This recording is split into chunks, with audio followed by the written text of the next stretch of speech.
Good morning, students. How are you? All good? So, students, now we are going to start our class. So, take out your science book.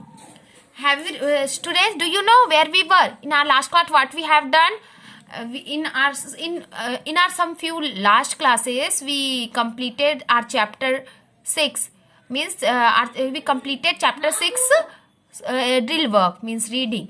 But our exercise was remaining, so let's start that our exercise. So open your book. We are in page number 253. Got it? Actually हमने last class में सारे हमने जितने भी explanation और drill work complete किया था, और बचा क्या था? Point to remember. So now today we are going to repeat point to remember and also we deal with glossary, means जो नए वर्ड है ना वो वर्ड्स पे हम डील करेंगे. So let us start. Point to remember मतलब याद रखने वाली बातें. Number 1, most flowers are brightly coloured to attract insects which help in pollination. क्या बताए? देखिए, जो पॉइंट टू रिमेम्बर होता है ना बहुत इंपॉर्टेंट होता है, क्योंकि इस पे ना सारी जो हमने चैप्टर पूरा पढ़ा होता है ना वो सारी चीजें इसमें हमें दे दी हुई होती हैं एकदम शॉर्ट पे. तो अगर अभी कभी मान लो आपके पास ऐसा एग्जाम के टाइम पे चैप्टर पढ़ने का तो टाइम नहीं रहता ना, तो आप क्या करेंगे? कुछ पढ़े ना पढ़े लेकिन क्या करेंगे आप लोग? ये जो पॉइंट टू रिमेम्बर है उसे जरूर पढ़ लेंगे. 2 बार 3 बार रिपीट करने से आपको पूरा चैप्टर रिवाइज हो जाएगा ऑलमोस्ट. मतलब आपने अभी जैसे क्लासेस के टाइम पूरा पढ़ लिया है, अब एग्जाम का टाइम है तो आप क्वेश्चन आंसर जो करते हैं, एक्सरसाइज करते हैं, साथ में ग्लॉसरी वर्ड्स भी करते हैं, पर पॉइंट टू रिमेम्बर बिल्कुल भी ना छोड़े. उससे क्या होता है? आपको पूरा जो चैप्टर है ना पूरा रिवाइज हो जाता है. ओके बेटा, चलिए स्टार्ट करते हैं. Point to remember. Number 1, most flowers are brightly colored to attract insects which help in pollination. Pollination तो आप जानते हैं ना, पॉलन जो होते हैं जो कि उसको स्टिग्मा तक पहुंचाने का जो वर्क होता है, स्टिग्मा के थ्रू वो ओवरी पे जाता है, उसे पॉलिनेशन कहते हैं ना. तो पॉलिनेशन कैसे होता है बोल रहे? ज्यादातर फ्लावर्स जो होते हैं वो ब्राइटली कलर्ड होते हैं, जो रंग बिरंगे होते हैं, कलर्ड होते हैं, क्योंकि इससे क्या होता है? इंसेक्ट अट्रैक्ट होता है और जो कि पॉलिनेशन में हेल्प करता है ना. ये तो आप लोग हमने चैप्टर में पढ़ाई है. Number 2, parts of a flowers include petals, stamens, pistol and sepals. Parts of flowers में क्या क्या इंक्लूड होता है? पेटल्स होते हैं, स्टेमन होता है, पिस्टल होता है एंड स्टेपल्स होते हैं. पेटल्स तो जो कलरफुल पार्ट है ना उसे पेटल्स कहा जाता है. स्टेमन्स उसके क्या होता है? जो जैसे मैंने क्या दिखाया था, हमने हिबिस्कस का एक फ्लावर दिखाया था ना, उसके किनारे किनारे में जिसमें क्या होते हैं? पोलन बनते हैं, उसे हम कहते हैं स्टेमन. और पिस्टल होता है जो बीच का पार्ट होता है जिसके अंदर जाता है और वो जिससे ओवरी रिलेटेड होती है, जिसमें ओवरी होती है और बाद में वो सीड बनता है, तो उसे पिस्टल कहते हैं. सेपल्स होते हैं जो उसको कवर करने का ग्रीन लीफी टाइप का कुछ पार्ट होता है, उसे सेपल्स कहते हैं. सो आप सभी जानते हैं ना इस बारे में, और हमने कई अच्छे से इसकी डिटेल से इसके बारे में पढ़ चुके हैं. तो आपको अगर इसका पढ़ेंगे तो आपको याद आ जाएगा, है ना.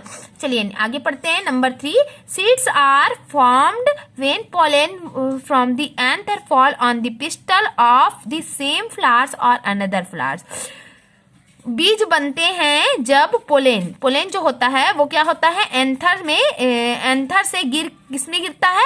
पिस्टल में गिरता है. पिस्टल में गिरता है, चाहे वो उसी फ्लावर के पिस्टल में गिरे या दूसरे फ्लावर के पिस्टल में गिरे, तब सीड बनता है. Pollen combines with the egg in the ovary to form a seed. Pollen किससे कंबाइन होता है? एग से कंबाइन होता है, और एग कहाँ होता है? ओवरी में होता है, और वही मिलकर क्या बनता है? सीड बनता है, बीज बनता है. क्लियर हो गया? Number 4, leaves are green due to presence of chlorophyll, a green pigment. Leaves हरी होती हैं क्योंकि उसमें क्लोरोफिल पाया जाता है. क्लोरोफिल क्या है? ग्रीन पिगमेंट्स है, डॉट्स है ना, ग्रीन कलर के डॉट्स है. Leaves are classified as broad and needle shaped according to their shapes. जो लीव्स होती हैं, जो पत्तियां हैं, उनको क्लासिफाई कैसे किया गया? दो टाइप से क्लासिफाई किया गया है, ब्रॉड लीव और नीडल शेप्ड लीव। तो उनको इसी दोनों उनके शेप के अकॉर्डिंग दो टाइप से क्लासिफाई किया गया है, broad leaves and needle shaped leaves, उनके शेप के अकॉर्डिंग, है ना। आगे मूव करते हैं। Number 6, a leaf contains a main vein called the midrib and several smaller side veins. तो एक पत्तियों में होती है क्या? एक मेन वेन होती है जिसको क्या कहा जाता है? मिडरिप कहा जाता है। और बहुत सारी छोटी छोटी वेन्स होती है, उनको क्या कहा जाता है? साइड वेन्स कहा जाता है। क्लियर? चलिए नंबर 7 देखते हैं। Number 7, leaves are food factories as they make food by using carbon dioxide and water in presence of sunlight. पत्तियां क्या करती हैं? फूड फैक्ट्री कहलाती हैं, क्योंकि वो क्या करती है? भोजन बनाती हैं। किसका यूज करके? कार्बन डाइऑक्साइड और पानी का यूज करके सनलाइट के प्रेजेंस में। हमने फोटोसिंथेसिस के बारे में भी अच्छे से पढ़ लिया है ना। अब ये पॉइंट टू रिमेम्बर ये आप अच्छे से पढ़ लेंगे और इसे अपनी बुक में नोट डाउन भी करेंगे। देखिए बेटा, मैं आपको एक्स्ट्रा वर्क नहीं करवा रही हूँ। अगर हम क्लास में होते तो हम क्या करते? बोर्ड पे बहुत सारी चीजें लिखनी भी पड़ती। बट आपको, मुझे पता है बहुत सारे बच्चे इसको मिस कर रहे हैं, आगे पीछे देख रहे हैं, कोई पहले कंटिन्यू, कोई टाइम टू टाइम देख रहा है, कोई लेट से देख रहा है। तो प्रॉब्लम ज्यादा ना हो इसलिए मैं एक्स्ट्रा वर्क नहीं दे रही हूँ। तो आप पॉइंट टू रिमेम्बर तो जरूर लिखिए अपनी कॉपी में। ओके, चलिए इसके बाद अपने नेक्स्ट पेज पे मूव करते हैं। Here is given exercises. तो before starting our exercise we have to deal with glossary. जो हम ग्लॉसरी वर्ड्स छोड़ चुके हैं उसे भी डील करना होगा। चैप्टर 6 के स्टार्टिंग में कुछ वर्ड्स ग्लॉसरी दिए हुए हैं ना, जैसा हम हर चैप्टर में करते हैं। तो अभी हमें क्या करना होगा? ग्लॉसरी वर्ड कंप्लीट करना होगा। Okay, so you can see here is given some glossary. कुछ इंपॉर्टेंट वर्ड्स हैं जिनके बारे में हमें जानना चाहिए कि एक्चुअली है क्या। वैसे मैंने एक्सप्लेन कर दिया, पर याद रखने के लिए नोट डाउन करना भी जरूरी है। So I already noted in my notebook. I am going to explain you और you have to also note down it in your notebook. Okay, so you can see here chapter 6 flowers and leaves. Glossary दिए हुए हैं। Number 1, petals. Petals का मतलब होता है the thin soft coloured part of a flower. जैसे कि आपको बताया, जो कलरफुल पार्ट नहीं होता उसे पेटल्स कहा जाता है। तो हम इसको इंग्लिश में कैसे लिखेंगे? The thin soft coloured parts of a flower. अब क्योंकि आप क्लास 4 में हैं तो प्लीज आप लोग ना हिंदी पे से नहीं लिखेंगे, सिर्फ हिंदी आपको समझने के लिए है। और अगर क्लासरूम में होता तो मैं आपको इंग्लिश टू इंग्लिश समझाने की कोशिश करती, बट हाँ अभी मैं समझ सकती प्रॉब्लम होगी, इसलिए मैं हिंदी पे सिर्फ समझा रही हूँ। लेकिन आपको लिखना इंग्लिश में ही है बेटा। अगर आपकी हैबिट बिगड़ जाएगी ना तो प्रॉब्लम होगी। ओके, तो नंबर 1 पेटल्स है। पेटल्स को क्या कहते हैं? The thin soft coloured part of a flower. Flower का कलर्ड पार्ट जो होता है पतला सा, उसे कहते हैं petals. Number 2 is ovary. Ovary क्या है? देखिए, जो पार्ट हमने आपको प्रैक्टिकल करके भी दिखाया था ना, जो हिबिस्कस का हमने फ्लावर लिया था उसका ओवरी भी दिखाया था। ओवरी क्या है? एक फूला हुआ भाग होता है फ्लावर का, जो बाद में सीड जिसे फॉर्म होता है, जिसके अंदर एग होते हैं। तो क्या लिखेंगे इसके बारे में? The part of plant that produce seeds. जो बीज बनाता है, ऐसा पार्ट जो बीज बनाता है। Clear? Next number 3, stamens. Stamens होते हैं small thin male part in the middle of the flower that produce a fine powder. It's not fin ना, इट्स फाइन। ओके, क्या बनाता है वो? फाइन पाउडर, जिसमें प्रोड्यूस होता है फाइन पाउडर, जिसको हम पोलेन कहते हैं। ठीक है, तो इस मेल पार्ट होता है फ्लावर का, जो मेल पार्ट होता है स्मॉल छोटे और जो फ्लावर के बीच में होते हैं, सेंटर पे होते हैं। और ये क्या प्रोड्यूस करता है? एकदम फाइन पाउडर, बहुत ही महीन पाउडर निकालता है, जिसको हम पोलेन कहते हैं। ठीक है। Number 4, pistil. पिस्टल होता है, ये भी एक फीमेल पार्ट है फ्लावर का। The female organs of a flower which receive the pollen and produce it. जो फीमेल ऑर्गन है फ्लावर के, वो भी बीचों बीच में होता है, जो क्या कहते हैं, जो क्या करता है? पोलन को रिसीव करता है। पोलन प्रोड्यूस कौन करता है? स्टेमन। और पोलन को रिसीव कौन करता है? Pistol. Clear? Pistol pollen receive करता है और पोलन रिसीवर है। स्टेमन पोलन को क्रिएट करता है, प्रोड्यूस करता है, प्रोड्यूसर है।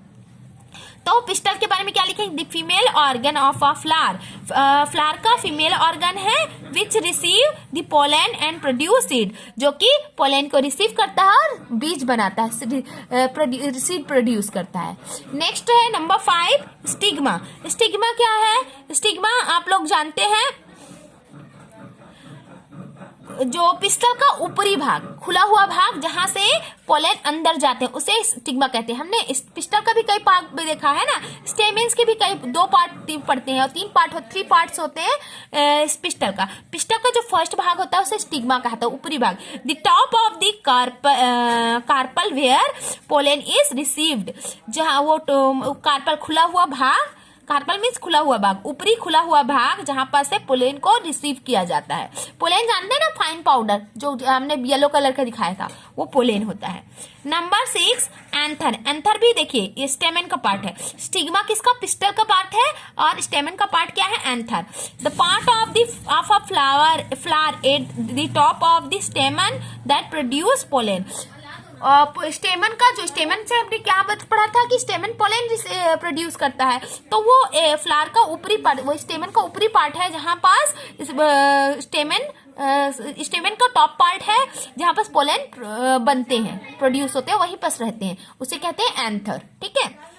अब पोलन क्या है ये भी इंग्लिश में हम लिख लेते हैं। आप जानते हैं फाइन पाउडर जो यूजुअली क्या कहते हैं, येलो कलर के होते हैं, है ना, और जो फ्लावर में बनते हैं। A fine usually yellow powder which is formed in flowers. Yellow colour के जनरली होते हैं पर कभी कभी दूसरे कलर का भी हो सकता है। सो क्या लिखेंगे? पोलन क्या है? फाइन पाउडर है जो कि फ्लावर्स में बनते हैं, जो यूजुअली येलो कलर का होता है।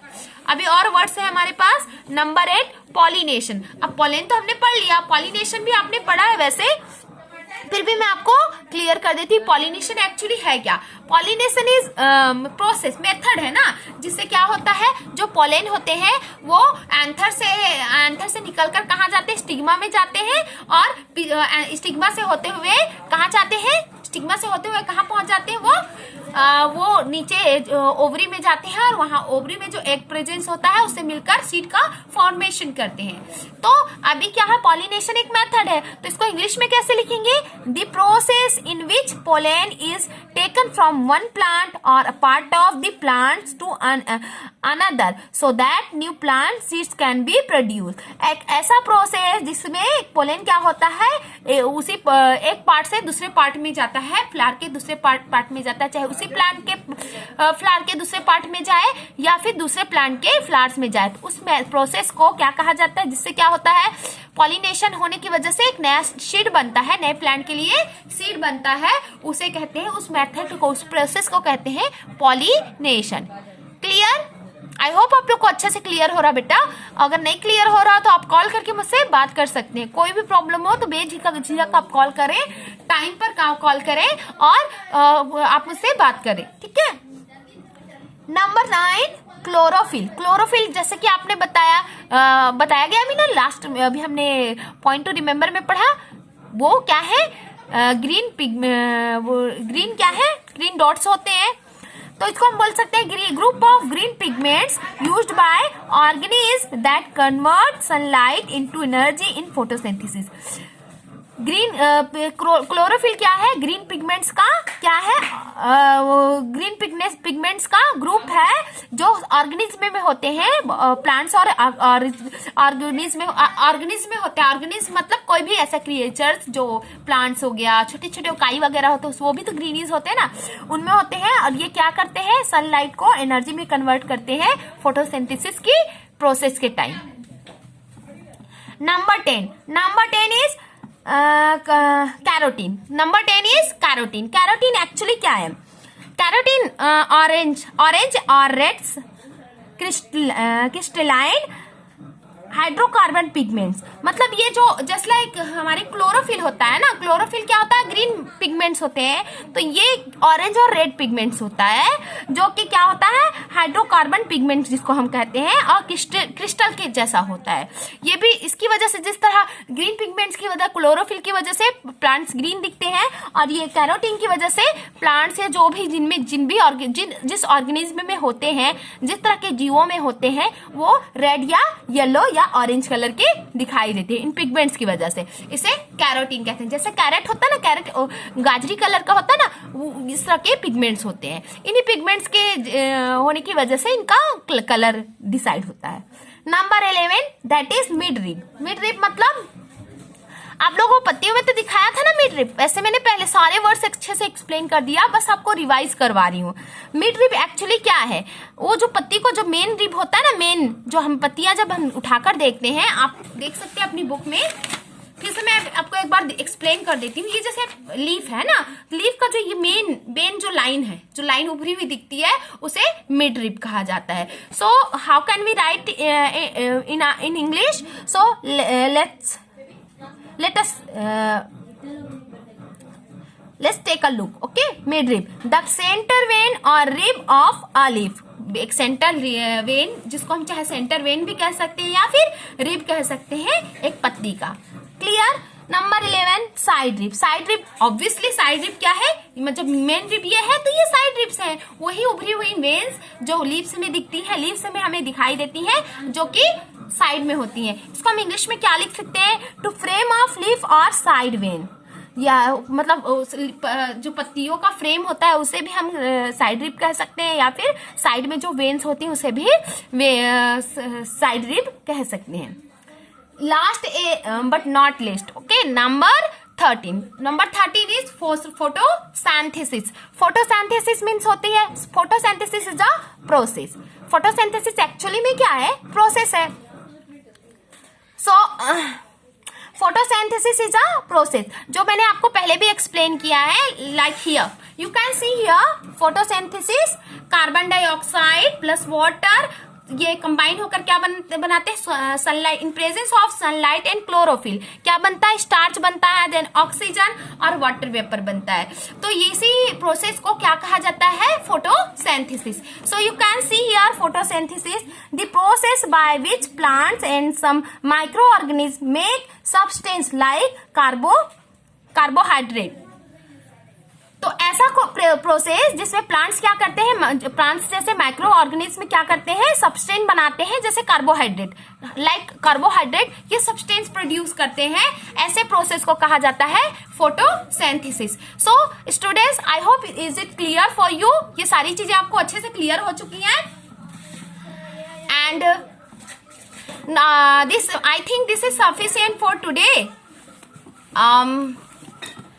We'll do our next exercise in our next class, next day. So till then, stay safe, stay blessed and be careful. Have a nice day, students.